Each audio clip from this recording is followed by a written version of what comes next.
సాక్షి life మీ ఆరోగ్య నేస్తం. Subscribe చేయండి. పొరపాటునో గ్రహపాటునో కాంగ్రెస్ పార్టీ అధికారంలోకి వచ్చిందన్నారు ఎమ్మెల్సీ కవిత. రాష్ట్ర వ్యాప్తంగా అధికార దుర్వినియోగాలకు పాల్పడుతూ బీఆర్ఎస్ పార్టీ నాయకులపై అక్రమ కేసులు పెట్టి కక్ష సాధిస్తోందని మండిపడ్డారు. కార్యకర్తలకు బీఆర్ఎస్ ఎప్పుడూ అండగా ఉంటుందన్నారు. కాంగ్రెస్ పార్టీ అక్రమ కేసుల్ని తెలంగాణ ప్రజలు గమనించాలని కోరారు.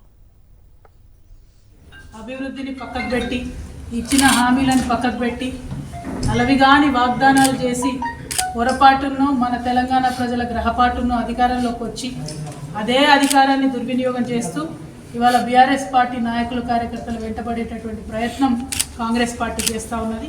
దీన్ని బీఆర్ఎస్ పార్టీ కార్యకర్తలందరూ కూడా తప్పకుండా తిప్పికొడతారు.